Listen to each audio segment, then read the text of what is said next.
Alright, ladies and gents, who's betting? Who's betting? Who's gonna bet that I'm gonna have like sound scuff and in like the early part of this chapter?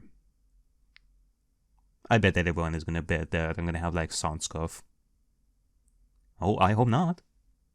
I do hope not. The final chapter, ladies and gents. The study was filled with piles of books and papers. In that study, there was a full-figured old man writing something at his desk in utmost concentration.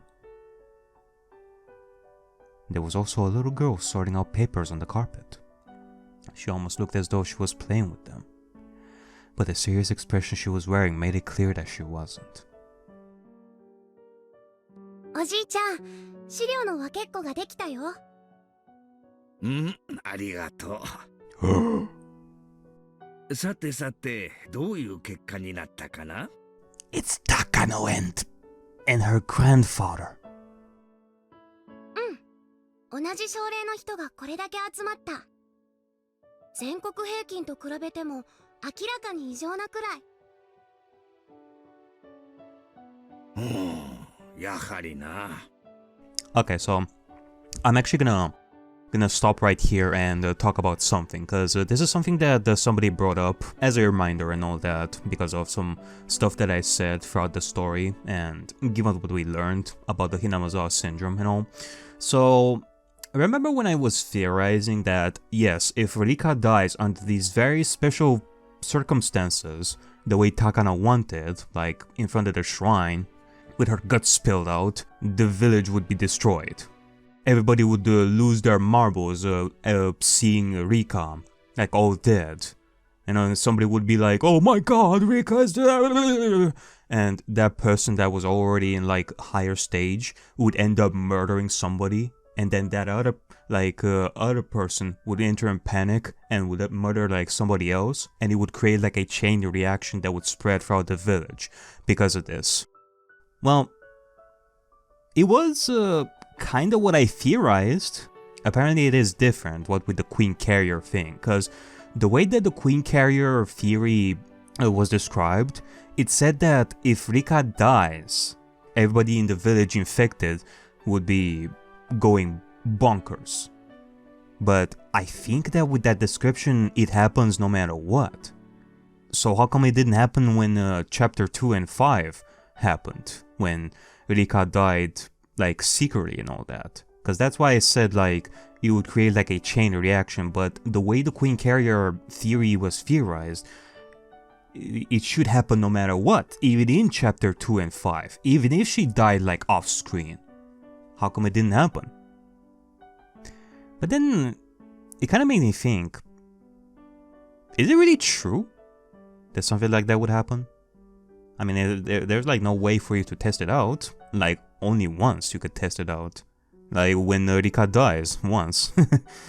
There's no way for somebody to test out that theory that yes, if Rika dies, like every single villager is gonna go bonkers. There's no way to test it out unless Takano does the deed. And it's not as if we actually see it in action, because Takano has already executed a plan to murder everybody no matter what. And then it made me think about this twist that we may have, that maybe the Queen Carrier thing is not true. If Rika dies, nobody's gonna go bonkers. Like the entire village is not gonna go bonkers, and it's all just a theory slash a scheme. I mean, it could very well be possible.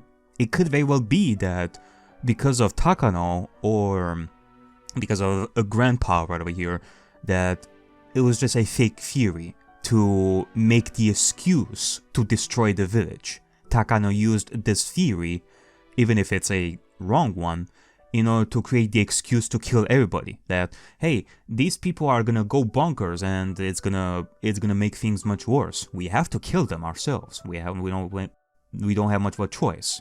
It was mostly like an excuse for Takano to become God. So, possible. I don't know, but yeah, here we have Grandpa and Takano. That's all I wanted to say. こっちも興味深い論文を見つけたところだ。精神外科と文化についてまとめたものでな。前頭葉に宿主とは別の意志を持った存在があることを予見したものだ。前頭葉は人間が人間らしくあることを司る部分だよね。そうだ。人の感情は心が生み出すのではない。脳という名の器官が分泌物を生み出して与える副産物に過ぎ、その脳に特定の干渉をするナノ単位の生命体の集合が存在し、ある命令系統を持つ一つのコロニーに関与したならば。So are parasites the cause of the spread of ideology? When ideologies clash, is that because different parasites are competing to expand their habitat? あるいは教育の分布か、国境の分布か、人種の分布か。我々の世界の異なる文化コミュニティの存在と、その対立の一因は、そういった人の思想に影響を及ぼす微細な生命体の存在にあると仮定している。Sure, I guess. おじいちゃんと同じことを考えている人が外国にもいたんだね。もちろんいるとも。可視不可視を問わず、地球上には無数の生命体がいて、その中には宿主の体内に潜伏して共存し、時には宿主を支配したりすることが広く知られている。そして実際に人体内にその存在をたくさん発見してもいる。にもかかわらず、人体に潜伏し、その宿主を支配する生命体の存在については頑くなに否定してきた。家庭すらも含めてな。どうしてだろうね。人間だけ特別な存在のわけはないのに。それを仮定することはすなわち、意志に基づいた言動や信念を疫学的原因から派生したものと置き換えられて、対処策もそれと同様とみなされる危険があるからだ。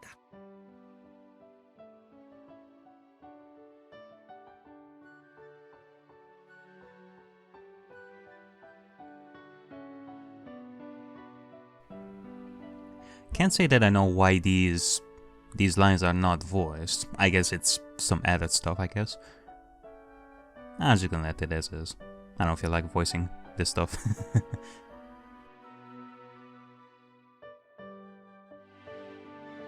中世の歴史に登場するペストなどを想像しなさい。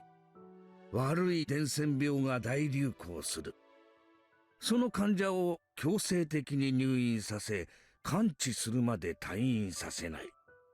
完治できず、そのまま病院で死んでしまうこともある。すると、その死体は焦燥となる。さらに、患者が触れたものまで衛生のため、すべて没収して焼き捨てる。身近の家族にも感染の疑いがあるから、強制的に入院させねばならん。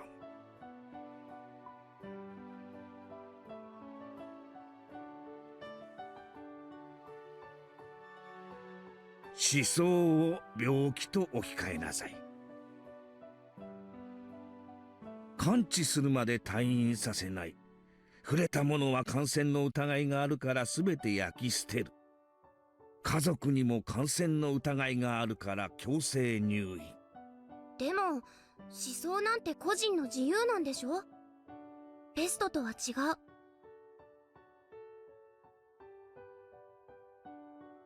つまり思想は治療不可能な伝染病と置き換えられるわけだ。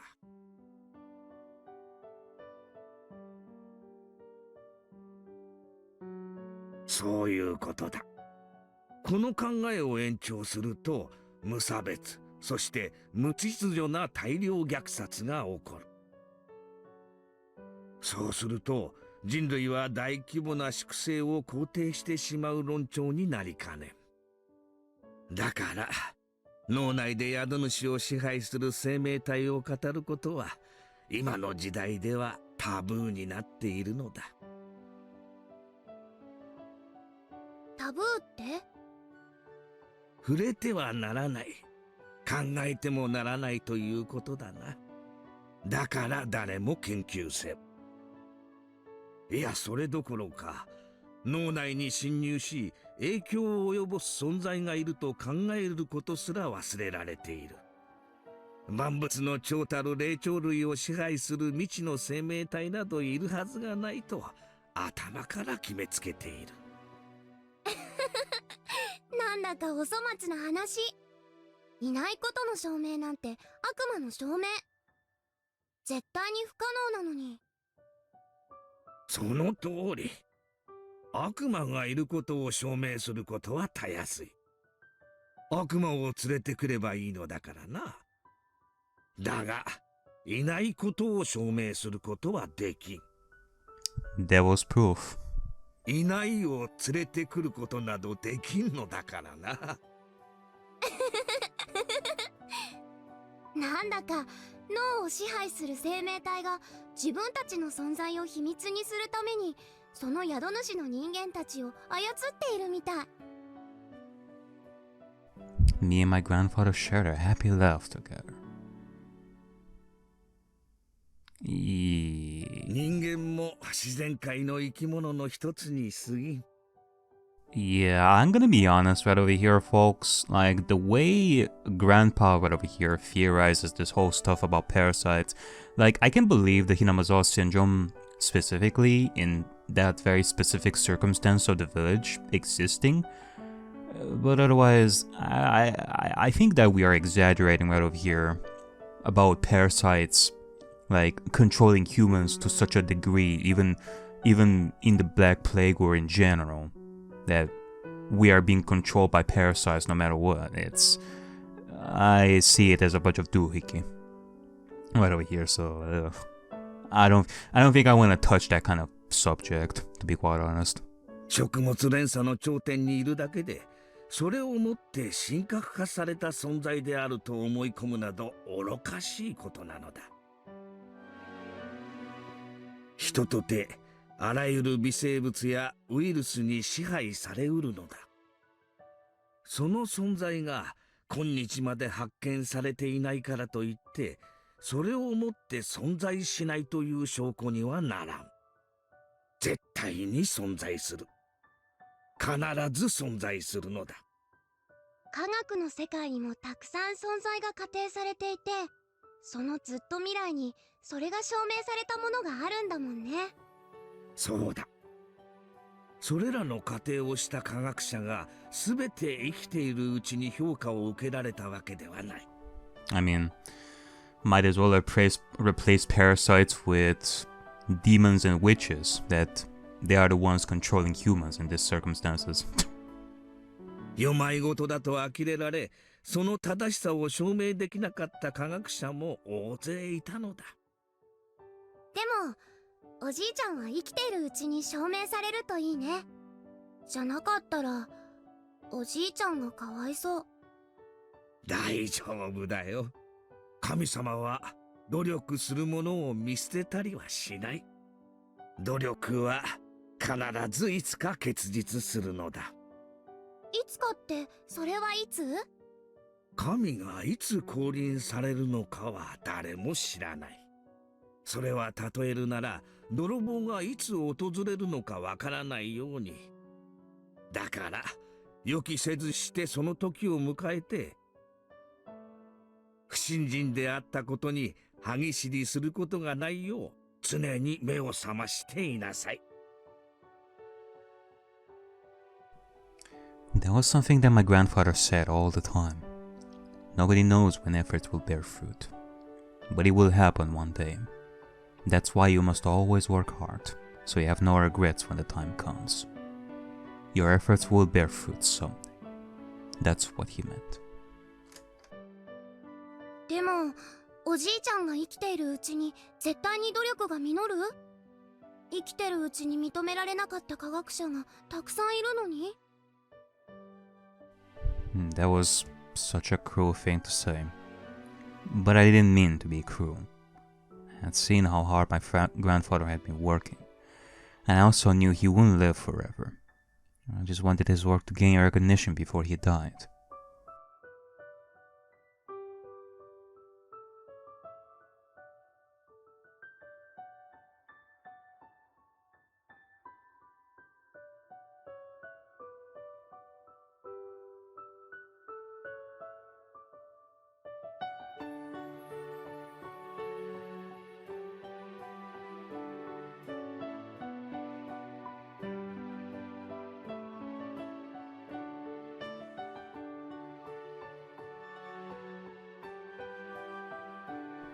Jesus predicted just before he was executed that he would come back to life after 3 days.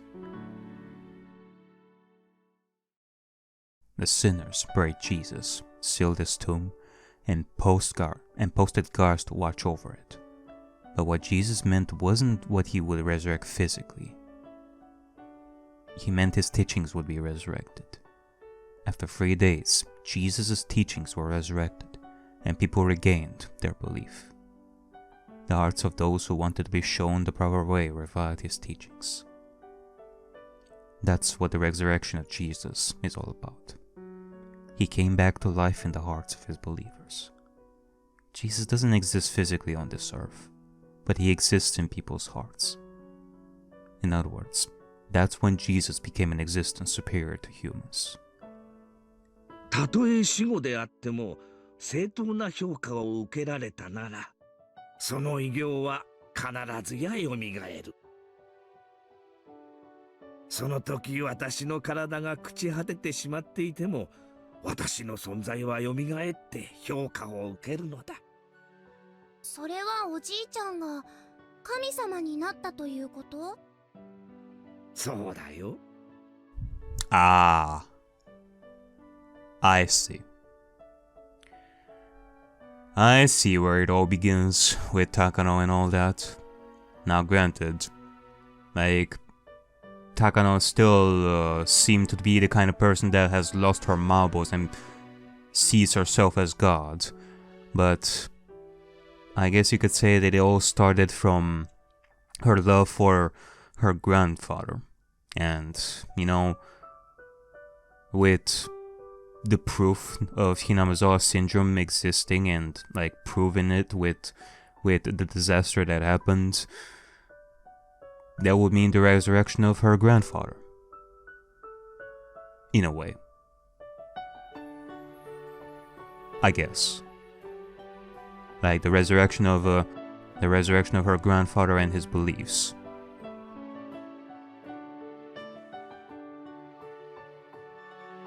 私の研究はいつか必ず認められる。その時、おじいちゃんは神様になれるということなんだよ。だから、自分が生きているうちに評価されることに焦る必要はないのだ。その時が訪れるのが、私が生きているうちなのか。そう、それは神様にもわからない。だが、その日は必ず訪れる。だからその日の訪れを疑うことなく、ひたすらに努力を続けなくてはならないのだよ。It was very sad to hear my grandfather say that his life would end one day. He wasn't ill. He didn't only have a few years left to live. But set next to the average lifespan, his remaining years didn't look like much. The only person left in my life was my grandfather, so I didn't even want to consider what it would be like with him gone. Grandfather must have remembered that I didn't like to talk about that subject. With a tender smile, he gently patted my head. もちろんおじいちゃんも自分が生きているうちに研究を認めてもらいたい。だから精一杯頑張るよ。私もおじいちゃんが世界中の人に褒めてもらえるようにいっぱいいっぱいお手伝いする。I purposefully didn't mention the before you die part. I caught myself before I said it. ありがとう。嬉しいぞ。Grandfather smiled in satisfaction. His research wasn't exactly outrageous. He wasn't trying to uncover the mysteries of the universe. He was only searching for the possibility that parasites could be responsible for human behavior. Nothing more than that. Nothing outrageous.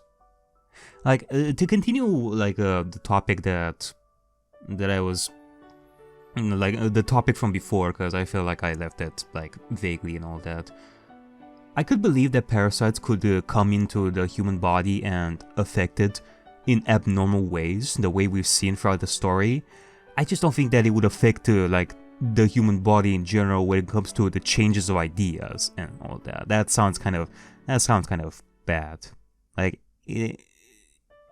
I don't know how to explain it, but it kind of makes it feel like it robs you of the free will that you have. That, oh, you have an idea because of some parasites in your mind? That's kind of, yeah. So, it really wasn't a wild idea. We even had some leads.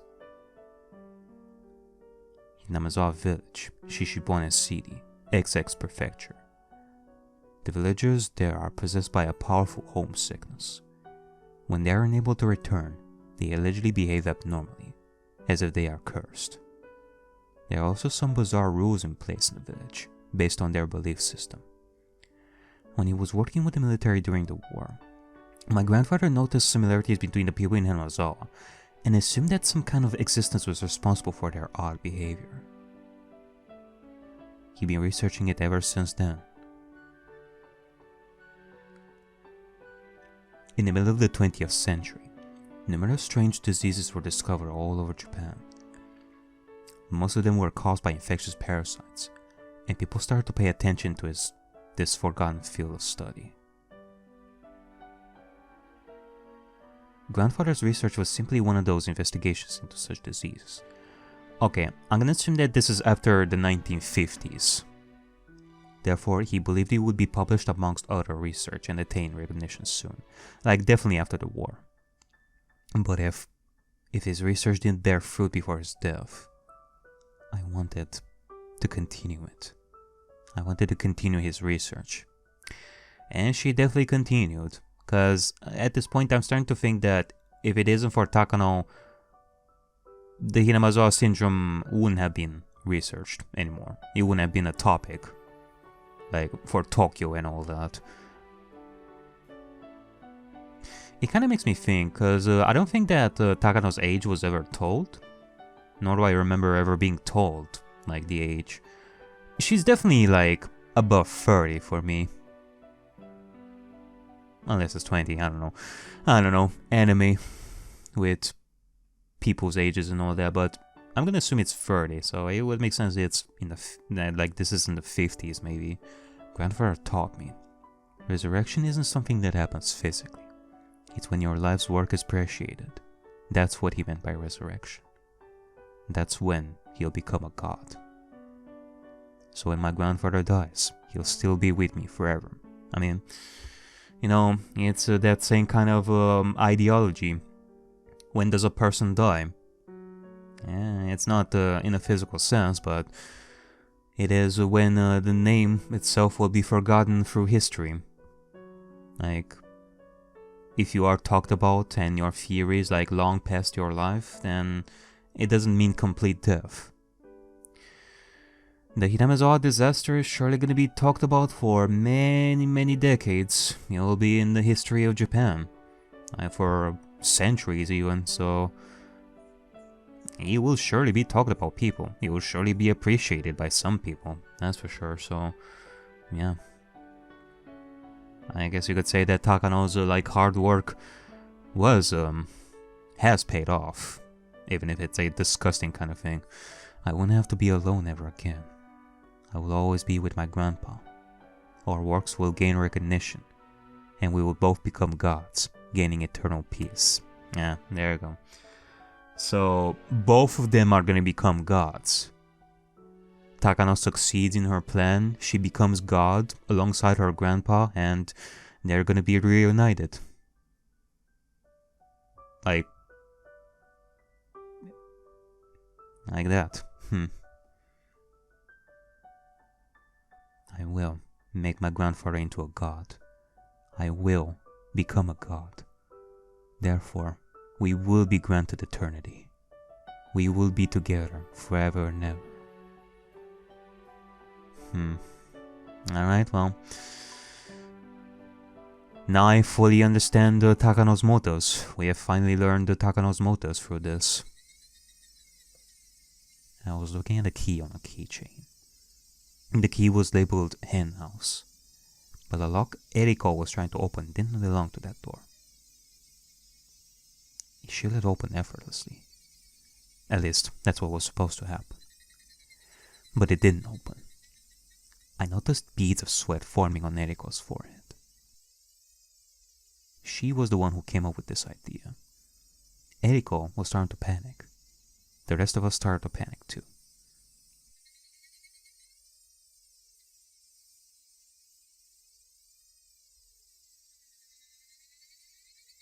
We were supposed to be cleaning out the hen house. If they found us back here, if they found out why we were here and why we were trying to open up the lock to the back door, then all four of us were sure to be sentenced to a splayed piggy. Splayed piggy? 4 of you?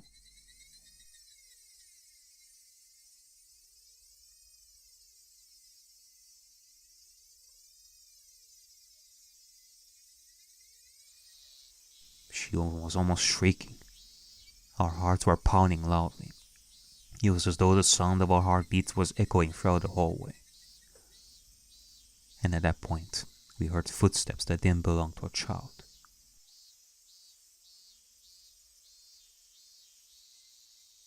Wait, what? That didn't belong to a child. Okay. I was thinking that I read that wrong. The 3 of us held our breath, but Ariakey didn't hear it. She kept fussing with the lock and the key, as if everything would be okay if she could just open the lock.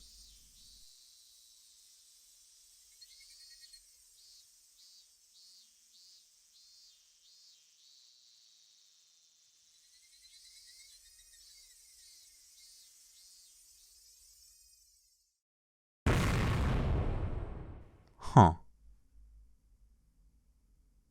Well, what is going on here? My father and mother died. I don't know exactly how old they were. I was too young to remember. They went shopping without me, and that must be why they were punished. It was a train accident. What a terrible disaster. A lot of people died in that instant. But maybe my father was one of the lucky ones. He was still alive when he arrived at the hospital, so he was able to share his final words with me. My mother died instantly. お父さんお父さんお父さんお父さん I didn't want to admit that this person I could hardly recognize was my father. As I called out to him, I hoped that it was someone else instead. But, unfortunately, he was my father. Maybe I shouldn't have woken him, because when I woke him up, he was reminded of the miserable agony that he had forgotten.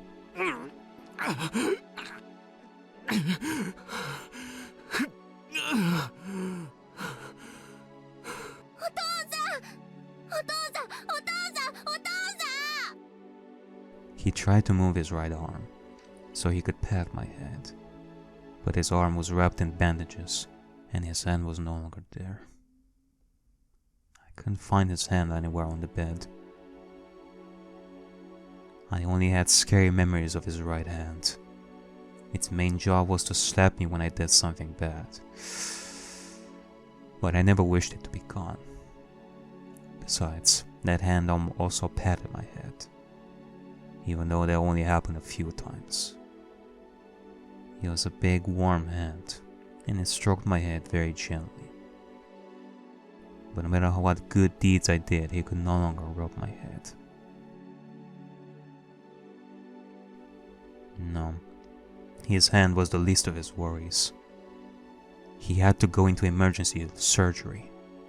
The doctors already warned me that the chance of him surviving was very low. That was why I was allowed to see him, regardless of his condition. Not only could he no longer rub my head, he might be gone forever.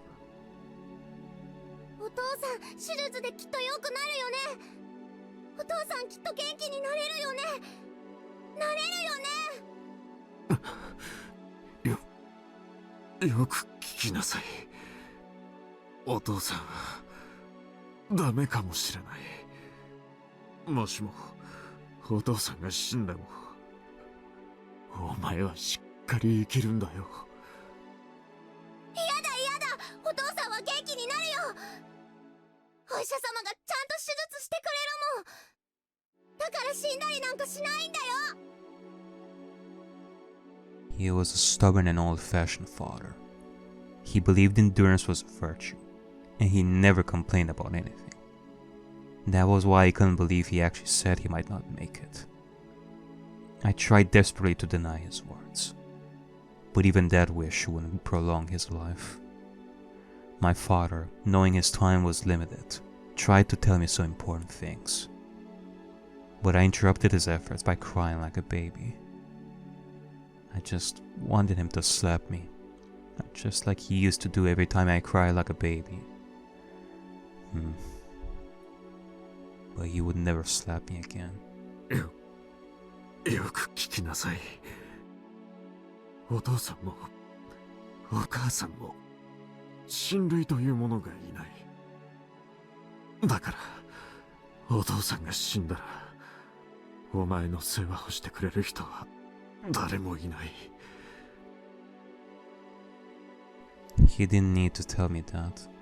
My parents used to tell me that all the time, so I was aware of that fact. In other words, my father was the only relative I had left in this world. Is that so?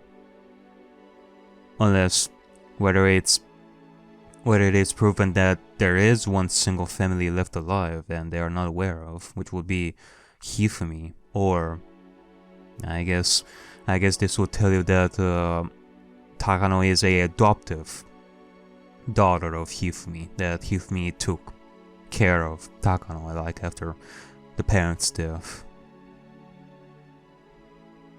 もしもな、お父さんが死んだら、高野先生を頼りなさい。高野ひふみ先生だよ。言ってみなさい。高野ひふみ。そうだ、高野ひふみ先生だよ。高野先生はお父さんの恩師なんだ。きっとお前を助け。お父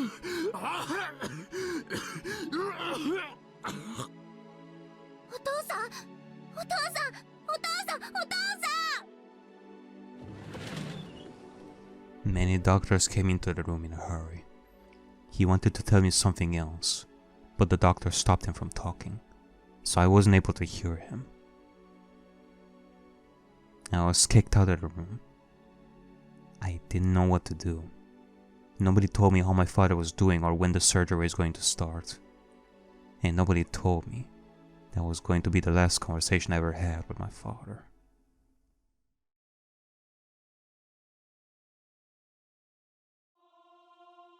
I think I asked people at the government office about Dr. Takano. They'd asked if I knew his phone number. I said I didn't. Then they didn't ask me anything further. Sometimes they told me they'd look into it, but nothing led to anything.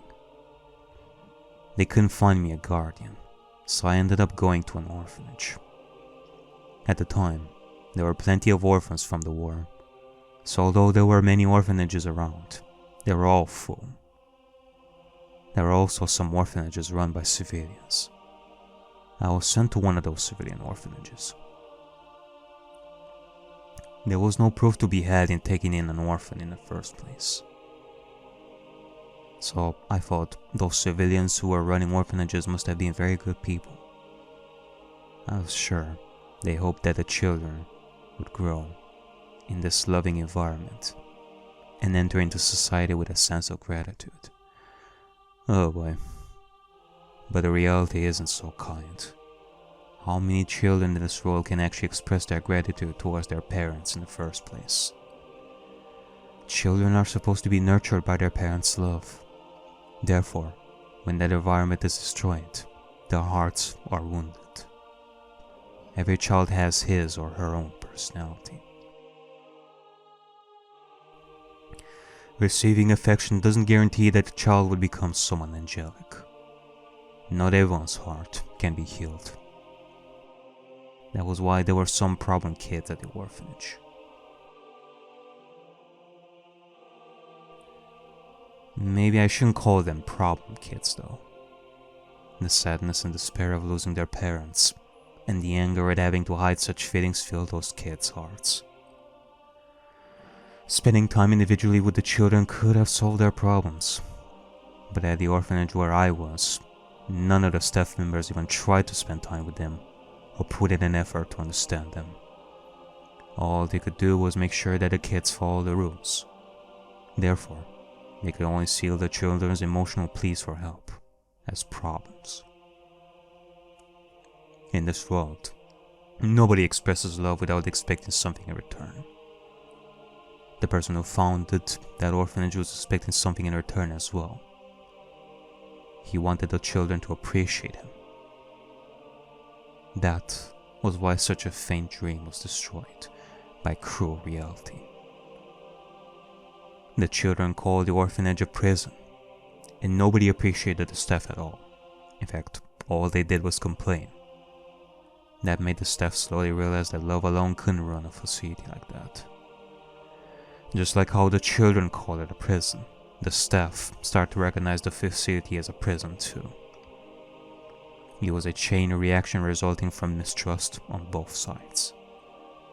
The staff bound the children with rules so they could suppress problem behavior. There was a framed picture of the founder of this orphanage, but I had never seen him in person.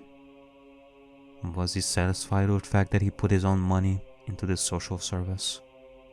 Or maybe he finally realized his dream was being surrounded by angelic children and being celebrated for what he did. Was simply that a dream? I don't know. But there is one thing I'm certain of. Such a dream didn't exist at the orphanage. There were so many rules and several plausible standards outlined for us, but the most valued one was silence. Children's chatter tends to increase each other's volume, just like mics drawing closer.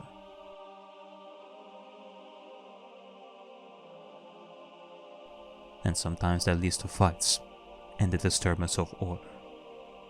So children were forbidden from speaking with each other. With those disallowed, they must have thought things would go smoothly.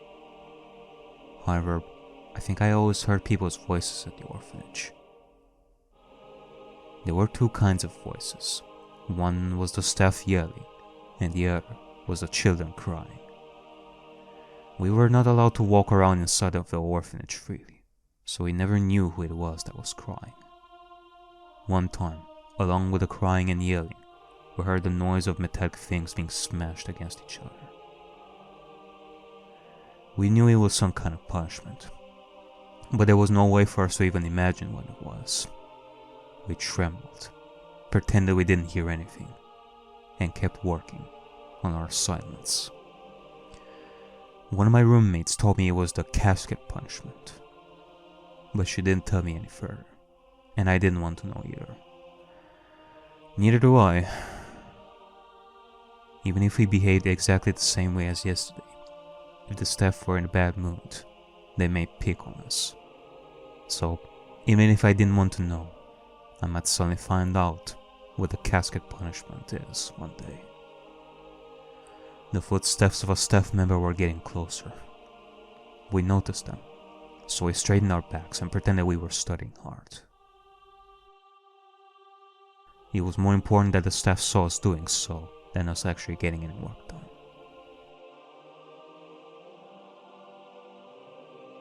I noticed the girl next to me was falling asleep, so I poked her with my elbow. She noticed my signal and strained her back like the other children.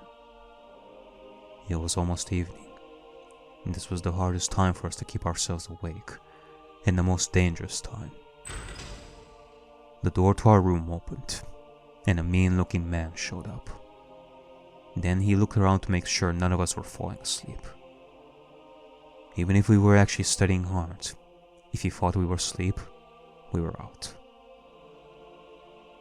That was why we had to make sure we appeared to be studying very hard. The man walked around our desks. I hoped he would just walk by me. That was what we all prayed, as we kept working on our homework. The more we pretended to study hard, the more we could hear the sound of metal objects.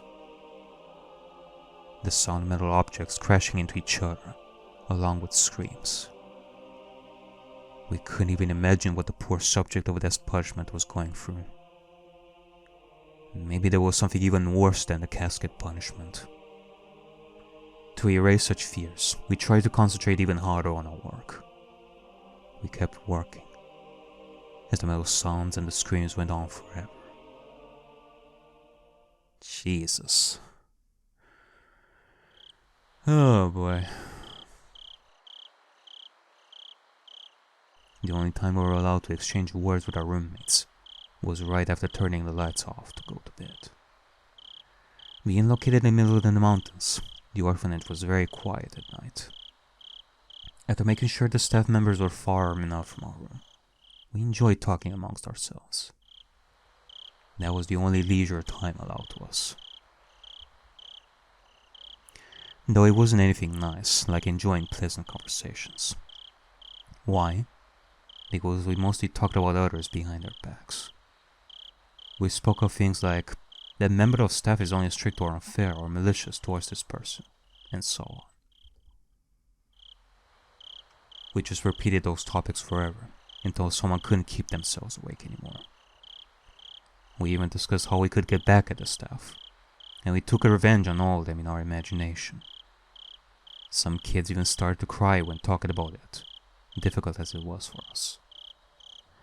Although the subjects we spoke of were negative, talking about them was the only way to vent our frustration. And even though we felt despair about tomorrow, we were able to fall asleep.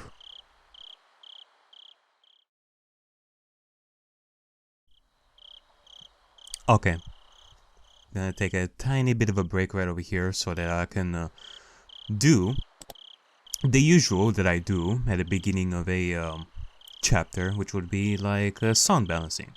Let me lower this a little bit. There you go. Maybe something like that. Maybe this will be good for me. But sometimes a different subject popped up. It was about the Ariakey House of Love and Mercy on the other side of the river. Yeah, over there, I heard they get not only nap time, but snack time too. Plus, their president is a very nice person. The House of Love and Mercy was a privately run orphanage, just like the one I was at. But it was a very kind facility, unlike ours. It seemed like a fantasy land compared to our current environment. A few years before, when this place was a lot worse, a few children tried to escape. It was hard to believe. There was a time when this orphanage was even worse to live at.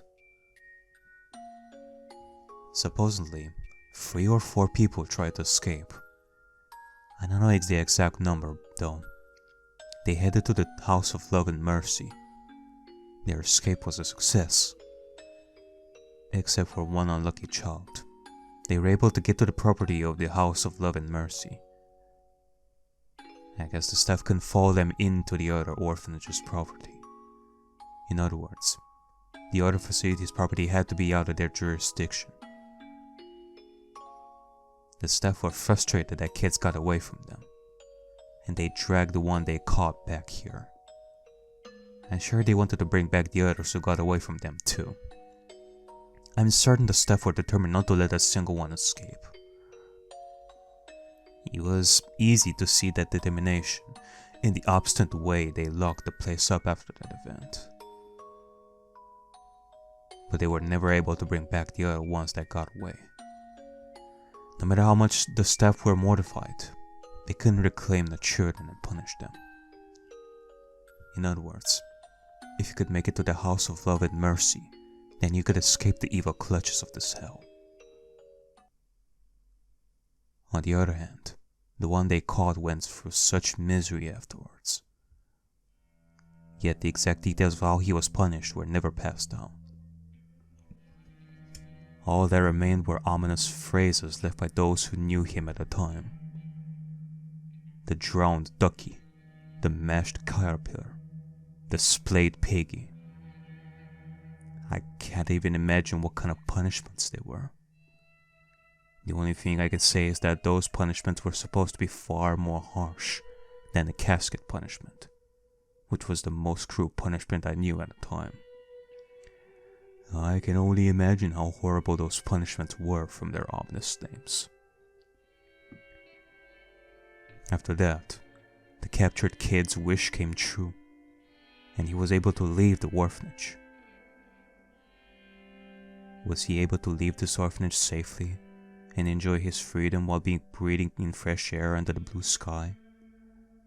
Well, according to the rumors, that wasn't what happened at all. While he was playing in the boiler room, he slipped and fell, injured his brain, and died. The children were instructed not to go into the boiler room after that incident. Everyone knew the boiler room was always locked. So everyone knew he was killed. And not just that, he was killed after being tortured. Jesus. He was killed to teach the other children that they would face hell on earth if they tried to escape. Yet those who faced that risk and made it out obtained ordinary, average lives full of love and mercy's namesake, which were far better conditions than we lived in here. Maybe the House of Love and Mercy was really heaven. Maybe all the orphanages are pretty much the same. But compared to my orphanage, I bet anything else would have been better. Even if someone escaped successfully, the police would catch him. Then he'd be sent back to the orphanage, which would be pretty much the same as being killed. However, if he could reach the House of Love and Mercy, they'd take him in. They wouldn't send him back. By talking about escaping to the House of Love and Mercy, we were trying to forget how cruel reality was to us. Then one day, the leader of our group, Eriko, said to us quietly, "Yeah, I guess that is what we've seen before with Miyoko and Eriko and some of the other kids trying to escape. I guess we're gonna see it."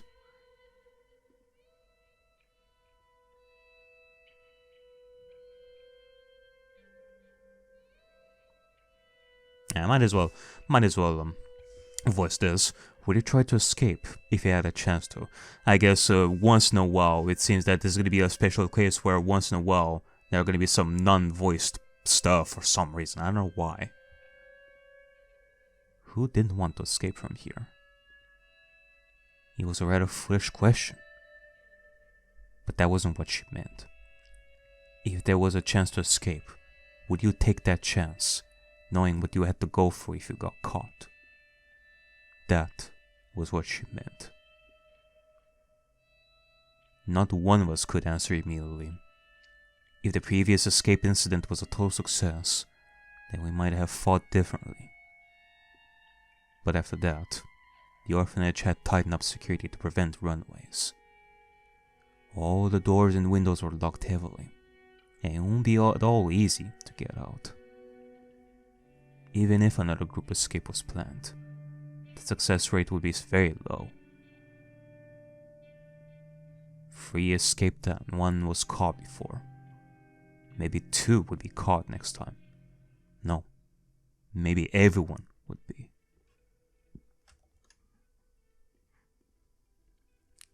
If I could, I'd want to escape. But the House of Love and Mercy is so far away. The bridge is long too. We'll all be caught before we get there. Besides, we can't even go outside. Everything is locked up. There were locks all over the orphanage. To escape, you'd need a key for both the inside and the outside.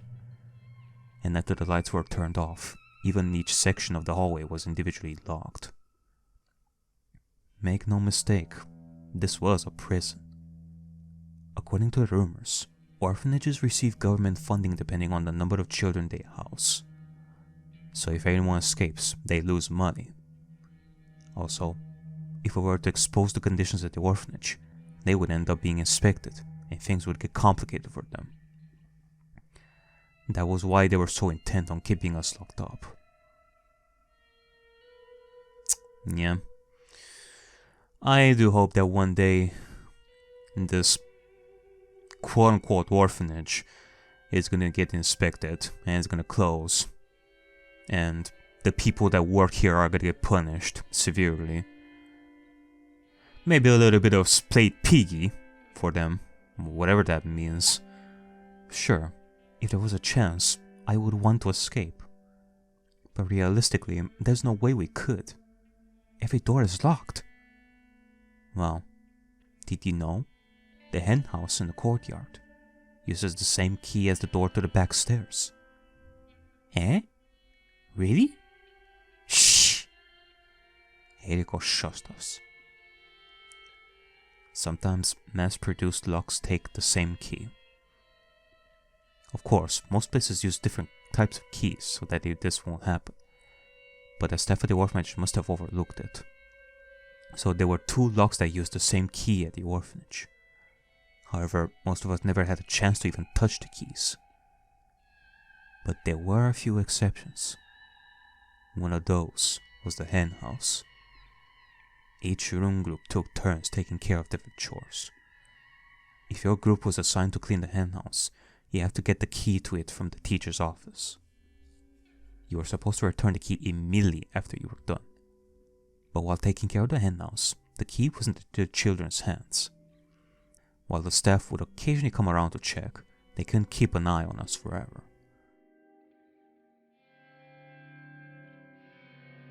Eriko-chan, you aren't thinking about using that key, are you?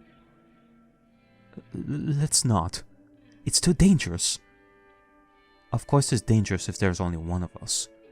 But it's different from if we're in a group. Wait, why? Do you know why only one kid was caught the last time they tried to escape? They were desperate. And so to escape as a group, they did something. The keys increased the chance of success. That was why only one of them was caught. What did they do? They scattered as they ran. They dashed in different directions. They waited until the dawn when there were only a few people working at the orphanage, and ran this way and that. And so, although it all depended on luck, it would increase the chance of success for sure.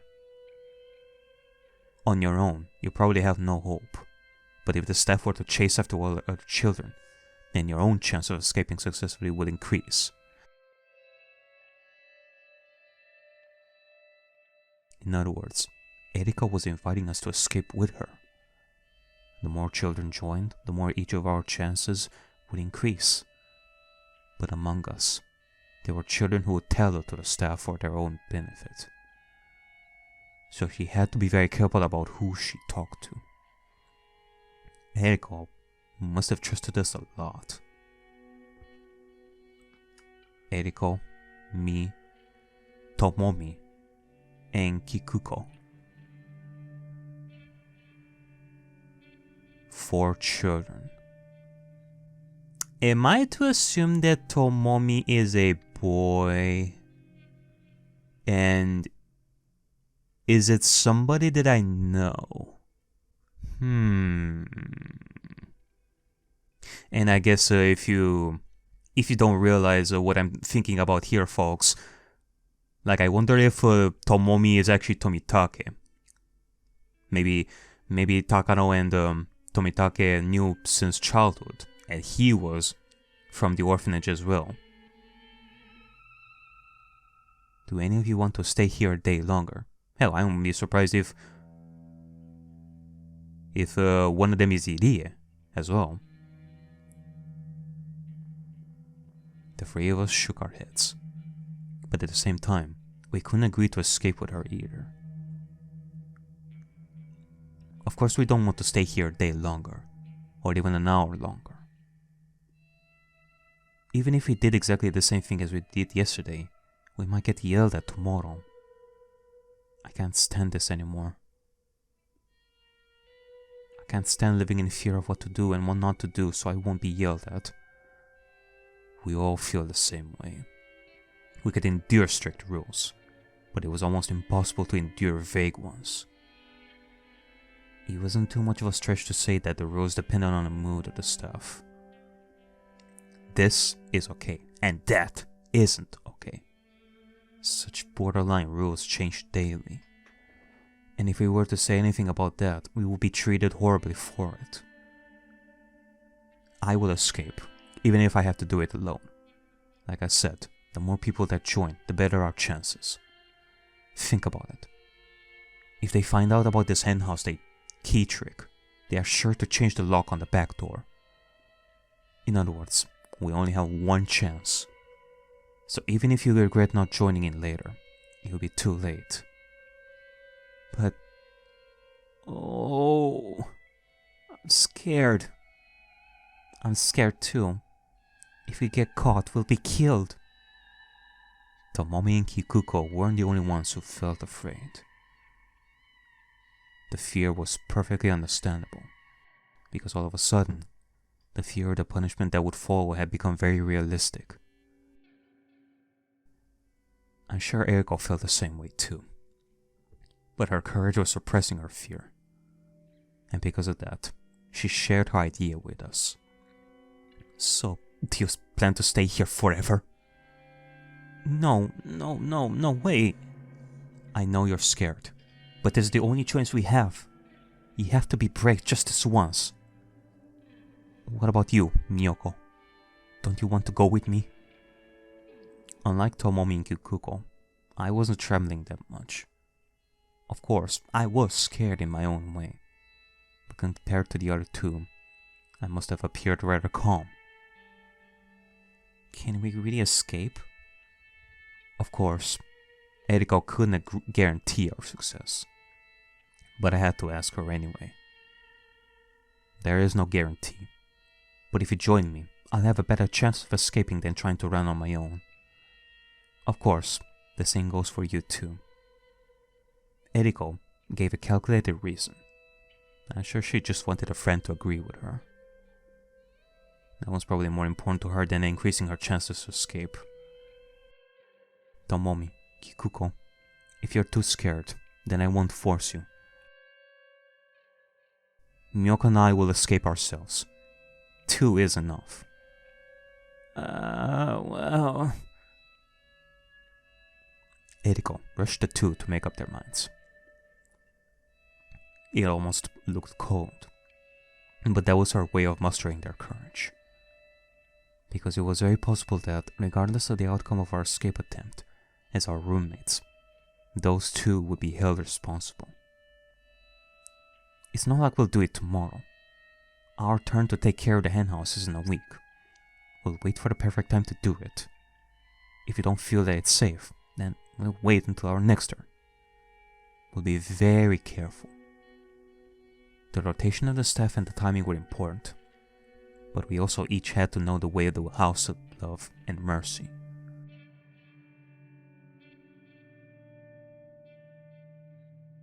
We were planning to split up, so we had to know the area. I made up my mind. Okay, I'm coming with you. But let's time our escape very carefully, okay? Of course, we'll be killed if we get caught. I don't want to die. I'll come too. Me too. Tomomi and Kikuko agreed, and so we all decided to escape as a group. We waited for the perfect opportunity. We waited for the day where only a few staff members were at the orphanage. And we decided to let God take care of the rest. Ah, it's open! Yes! Maybe it was the way I did it. Eriko tried to open the lock several times without success, but I got it open on the first attempt. The back door opened slowly, and we felt a cool breeze. And this wasn't the world of freedom just yet. In fact, it was the exact opposite. If the staff were to find out we were here, we would be in big trouble. It was a world of danger. But unless we went through that dangerous road, we wouldn't be able to go any further. Yoshi. Ikuyo. Okay, now you're the side of voice. Jesus. I think Eriko wanted to say that. We were planning to leave with that as our cue. But what we heard instead wasn't Eriko's voice.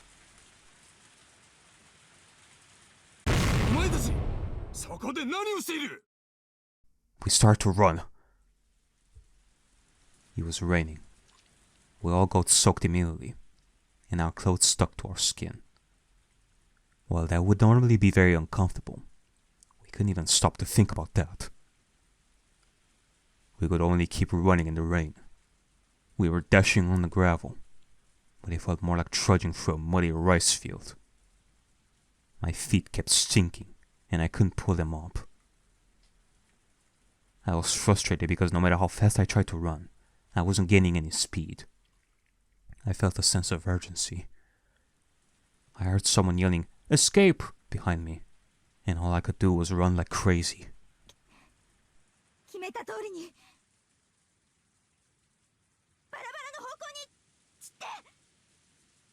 With Eriko's cue, we all went different ways, hoping they wouldn't be coming after us. Would we be able to reunite safely at the House of Love and Mercy? All four of us there together. Or maybe someone would be missing. No, maybe. Everyone else would make it, and I'd be the one who gets caught. My thoughts were interrupted by the voice of a staff member coming from behind me.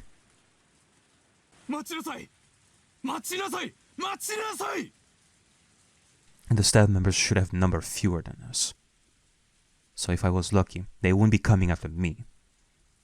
Praying that the staff voices I heard in the distance weren't after me, I looked back for a moment.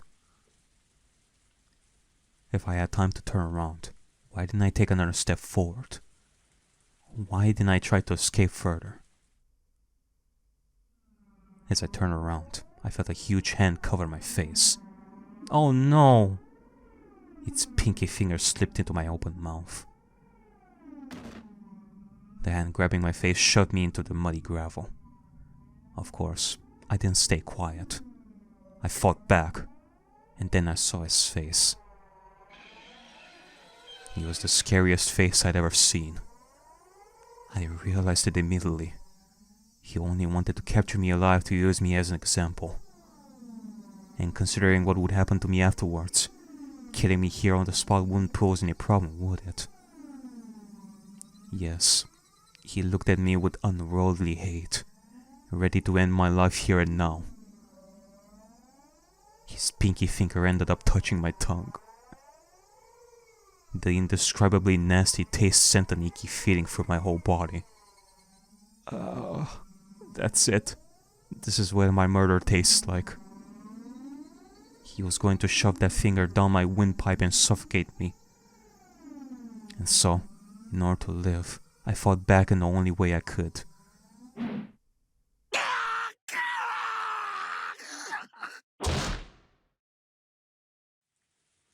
Something warm filled my mouth. It felt like swallowing blood after a nosebleed.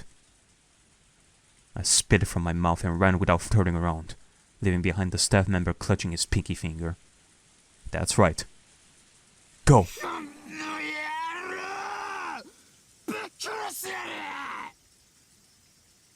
I heard his roars echoing behind me. He wasn't a man that was after me. He was a beast, a demon. He had no interest in capturing me. His only goal was to see me dead. My shoes had slipped off. They weren't sneakers, so they came off easily while I was running like mad. My bare feet struck the gravel over and over. It was painful, but I didn't care, because if I stopped, I knew what would happen to me.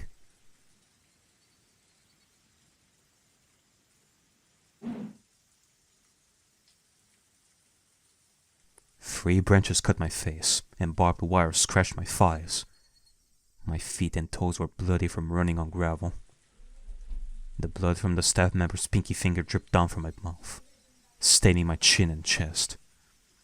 I was running for my life, with scratches and cuts all over my body. If I were to get caught, I would be killed. If my pursuer had any sense, then I would be killed after being tortured. But if it didn't, I would be killed on the spot. I don't want to be killed. I don't want to be killed. My lungs and heart were about to explode. My mind was blank from fear and lack of oxygen. I was about to lose consciousness. I might have given in if I didn't hear the voice of the staff member coming after me. My knees were shaking. My legs wouldn't move properly. I felt like I was going to fall like a puppet with its strings cut. But I couldn't fall. I couldn't fall just yet. It was too late. My face had hit the gravel. I felt the awful sensation of falling, and immediately after, the roar of the beast coming from behind me.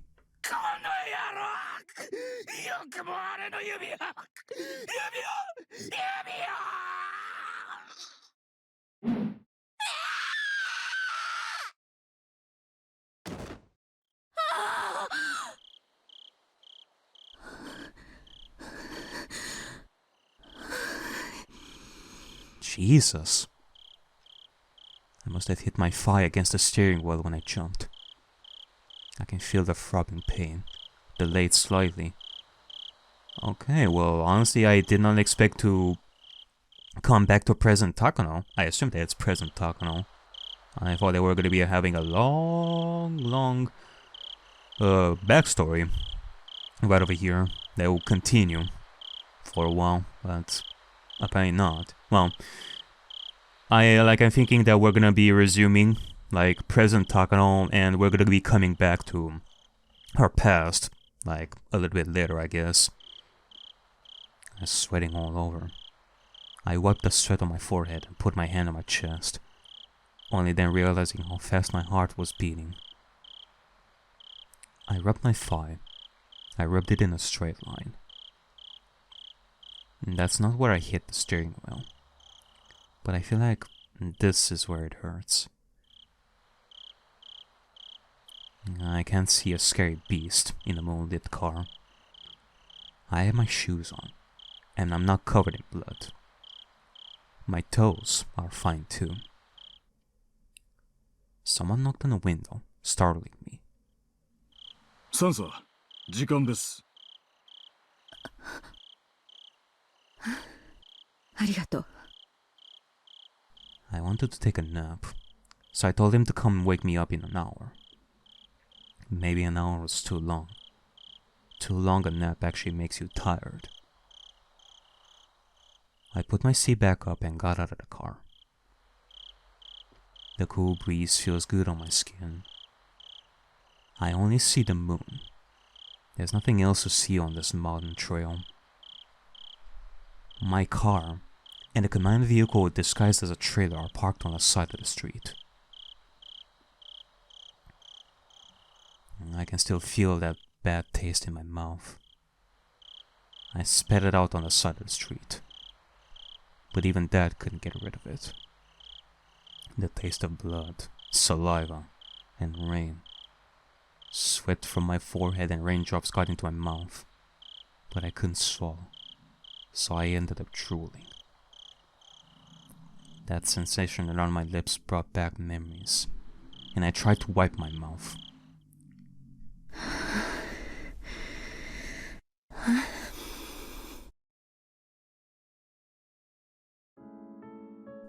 maybe I'm nervous. That's why I had such a bad dream. I think there's a coffee machine in the command vehicle. An unpleasant cup of coffee will wake me up. どう？何か動きは？いえ、何も。先ほど自治から定期連絡が。問題なしとのことです。そう。ねえ、どなたかコーヒーを入れてくださらない？はい。ミルクと砂糖は？ミルクだけ。あ、やっぱり砂糖も入れてくださる？ I still have a bad taste in my mouth. The feeling of biting and crushing his little finger and his filthy blood filling my mouth. I'm sure a sweeter cup of coffee would wash down that bad taste, and also wake me up from my nightmare completely.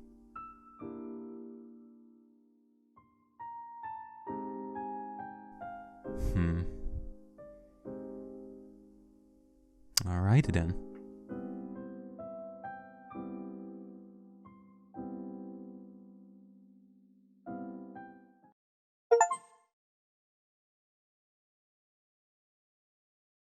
It is safe to say that... Oh, no new tips, apparently. It is safe to say that Takano has definitely escaped that orphanage at some point. That was only part of her past that we've seen there. はい、バンケットより後方。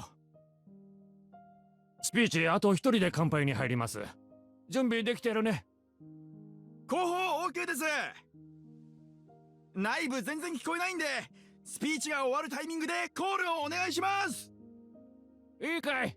各宅にビールは10本ずつだよ。ちゃんと自分の縄張りにスムーズに運んでね。Okay. Like, what is this? This is a hotel, that's for sure. Young hotel workers dressed smartly in bow ties pulled bottle after bottle out of the beer cases, preparing for the toast. They waited for their cue to serve the drinks while listening through the intercom. At a normal party, they could put bottles of beer on the table ahead of time. But if there was a lecture before the party, then they couldn't. Guests don't mind sushi going dry due to a long speech.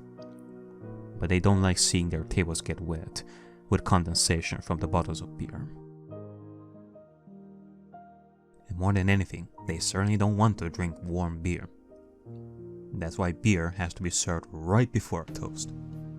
However, there's always a speech before a toast, and usually a long one. Especially at a big party like this, there are lots of guests that give speeches, so it's extremely difficult to know when to serve. For that reason, the bottles end up sitting outside by the banquet room, and people end up drinking warm beer anyway. There were several dozen tables with white tablecloths on them in the banquet room. Approximately 8 people were sitting at each table, so there were at least a few hundred people in the room. Damn! The banquet room was filled with excitement. There were many plates with many different kinds of food on each table. A sushi platter, a sashimi platter, a fruit platter. Also along the wall, there were cooks ready to serve fresh sashimi. All the guests appeared to be well-mannered gentlemen, and were clearly notable people in various different fields. The huge and beautiful chandelier above them clearly indicated that this hotel held a status good enough for these famous people. An elderly gentleman was giving a lengthy speech on the stage before making a toast. Usually people don't like such long speeches, especially if it's before a toast. Yeah, I just want the food, man! But the guests occasionally shouted, "Yes, yes," and sometimes gave him loud applause, filling the room with their fervor. Well, maybe fervor was a pleasant way to put it. It was probably more accurate to say their excitement was bizarre. 大体ですね。自分の国の国旗に敬意を示すなという教育をしている国が世界中のどこにあるというんですか。ないよ。そんな国はどこにもない。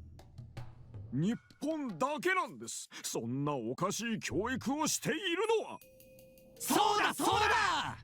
国旗や国歌を強制されることは心の自由への強制？バカ言っちゃいけない。いいですか？国旗や国歌を愛するというのはですね、自然に湧いてくるもんなんです。自分を知り、郷土を知り、歴史や国家を学ぶ。そうしていく中で自然に自らが日本人であることを自覚していき、日本社会の一員を担う国民としての役割を理解していく。その結果、自然と湧いてくるのが国を愛するという心なんです。ところが反日教師どもはそれを軍国主義の洗脳だとこう言っている。バカ言っちゃいけない。そう言ってる連中がやってることは何ですか？これから日本を背負っていく子供たちに反日妄想をすり込み、自虐教育で洗脳している。日本は恥ずべき国で、貴様らはその国に生まれた恥ずべき人間であると。国家をないがしろにし、自分の生まれた国を否定せよと、そんなことを吹き込んでいるわけです。無垢な子供たちはそれをそのまま鵜呑みにし、何の裏付けもなく信じてしまう。そりゃあ当たり前です。学校は学ぶところなんですよ。そこで教師がそうだと教えれば、子供たちは何の疑いもなく信じるんです。こんな卑劣な話がありますか？今こそ日本の教育を私たちは体を張って守らなければならない時なのです。 The sound of applause filled the banquet room. Okay, what kind of meeting is this? All the gentlemen agreed and expressed that they felt the same way by cheering him on. Is this room filled with politicians? Do I really want to be here?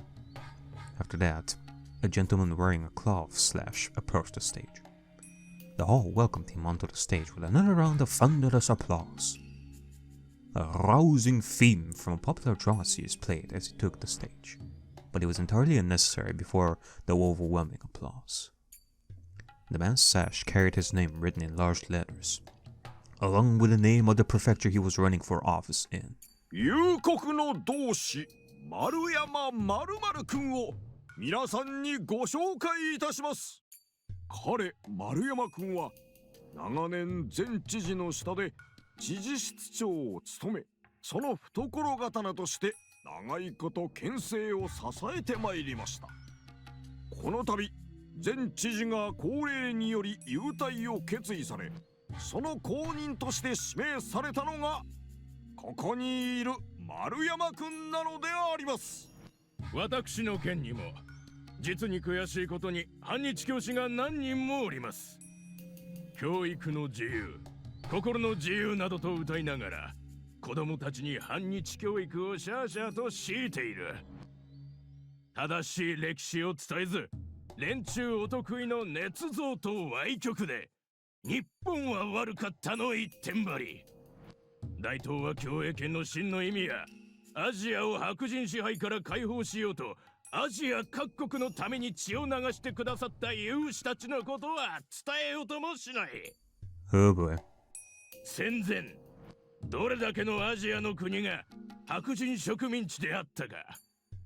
そして日本がアジア解放に立ち上がり、戦後どれだけの国が自治を回復したか、その意味すらも伝えようともしない。情けない。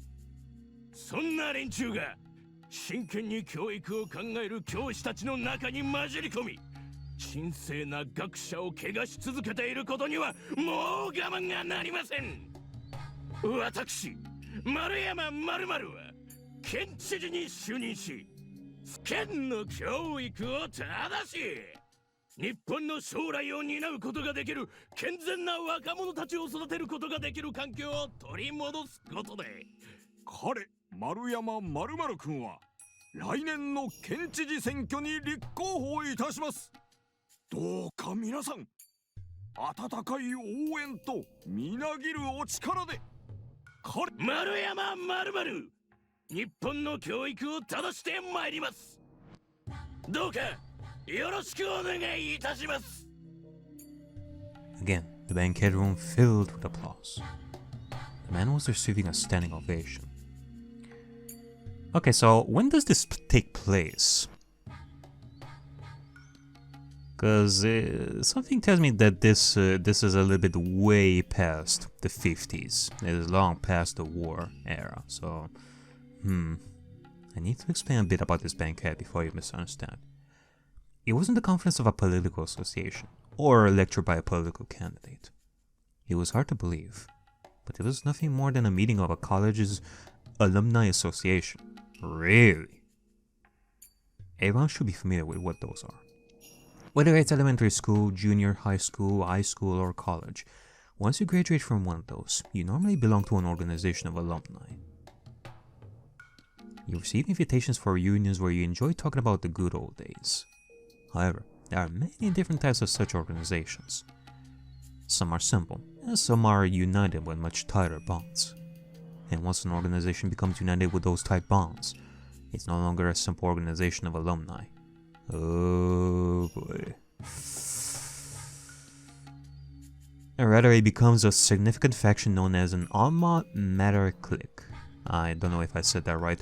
In Japanese society, it's traditional for graduates to form tighter bonds that go beyond the level of an organization. Also, the more superior the alma mater, the stronger that tendency holds true. The Imperial University, one of the best universities in the country, is famous for the deep bonds. It's famous for deep bonds its graduates form. Why do superior people like the bond?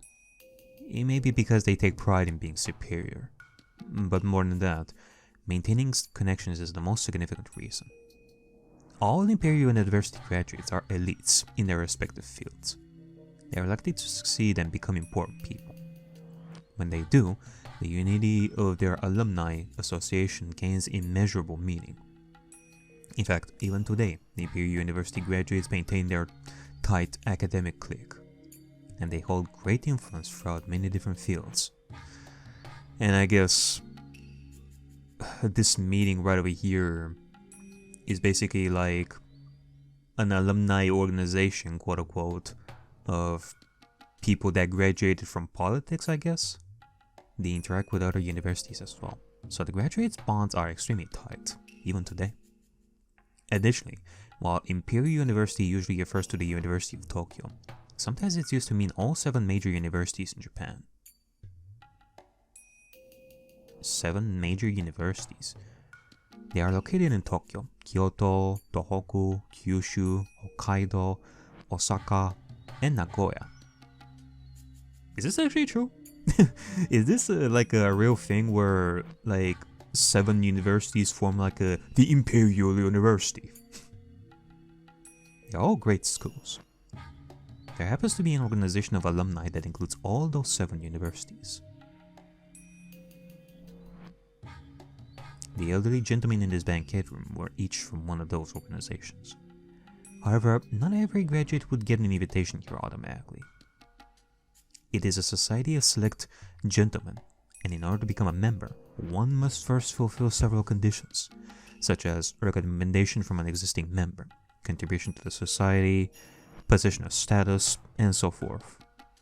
Therefore, all the members are important people from different fields, and obviously the power of this organization is of political nature. But there's one more very important criterion one has to meet to join. Strong patriotism. A heart that longs to contribute to Japan and its rebirth. Yeah, I saw that. As a result, this organization has become extremely nationalistic. Up on the stage, the candidate for the prefectural governorship was still talking passionately. And among those elderly gentlemen in the crowd, Takano can be found. Takano seemed used to this kind of conference, and seemed unsurprised at anything that was said.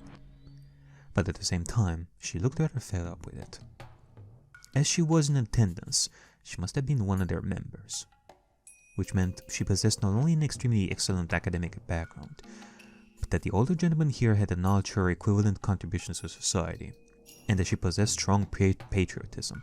Okay, so I guess I was right. Like, I'm thinking it's either 70s or 80s at this point. However, her academic background was the only qualification she had meant to join. She was only able to join as a special case because of her connections. She didn't even hold prejudiced ideas like the other members did. So, why was she here today? Probably because of the same reason as the man giving a speech up on the stage. The man on the stage didn't actually have prejudiced ideas, much like Takano. He only prepared a speech that he knew the guests would like. Politicians only want votes. Each and every person has a vote, but appealing to each one of them takes too long. So the most efficient way is to appeal to organizations with a unified idea and a unified will. In other words, this man was giving the speech so he can garner support from those powerful people. The elderly gentlemen in the back room will then do their best to support him, since he appears to share their ideals. They can offer many different kinds of expediency, support, and assistance. To an outrageous degree, I might add. If the day's event continued in the same way, the organization will likely decide to officially support him. They will probably give him a great deal of financial aid. They'll assist him in different ways as well. Of course, the man on the stage won't be the only one gaining something. When he wins the election and becomes a governor next year, the organization will welcome the governor as a new member and gain even more political influence. And eventually, the organization will become so powerful that nobody can ignore it. Those of you reading this right now probably get the sense that they are no mere alumni association. Yeah, I can understand the progress. Thank you for that. It's kind of hard to imagine that it's a alumni meeting right over here. You'd be absolutely right. After reaching this level, they were a fine syndicate. No, they would be a secret society if the group wasn't so open about its activities. Now, I'm sure some of you readers are brushing this off, thinking there's no way such a suspicious organization could exist in Japan. But everything I've explained is entirely true. There are several such... I love that the narrator is actually, like, talking to us, like, is addressing us. There are several such influential groups and organizations within our society. And you need to understand that they hold powerful political clout and influence our national policies. Some are alma mater cliques, like the ones I've described above. Others are scientific societies serving different parties, industrial groups, advisory committees, religious organizations, community service groups, and so forth.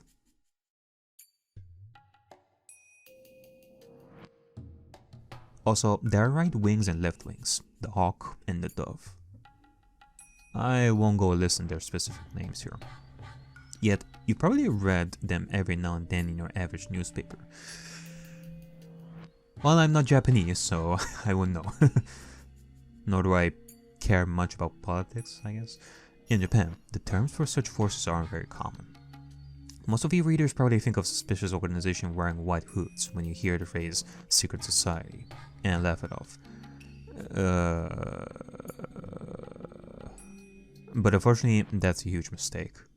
In America, where there's far more territory and citizens, there's way more groups like that. And they possess such vast influence that ignoring them is impossible. So the terms they use for such forces doesn't apply to those on the scale of the syndicate. Sometimes people say that such groups have more power than the White House, and they are referred to as the shadow government. Even here in Japan, we had a shadow government before the war, or Zaibatsu.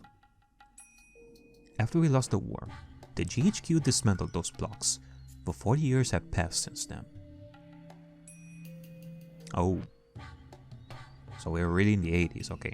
There's no guarantee our country hasn't given birth to another shadow government, given how good we are at collusion, groundwork, and backroom deals. And is one of these shadow governments Tokyo? You know, Tokyo the organization, not Tokyo the city. Takano was, in fact, attending a conference of such a shadow government.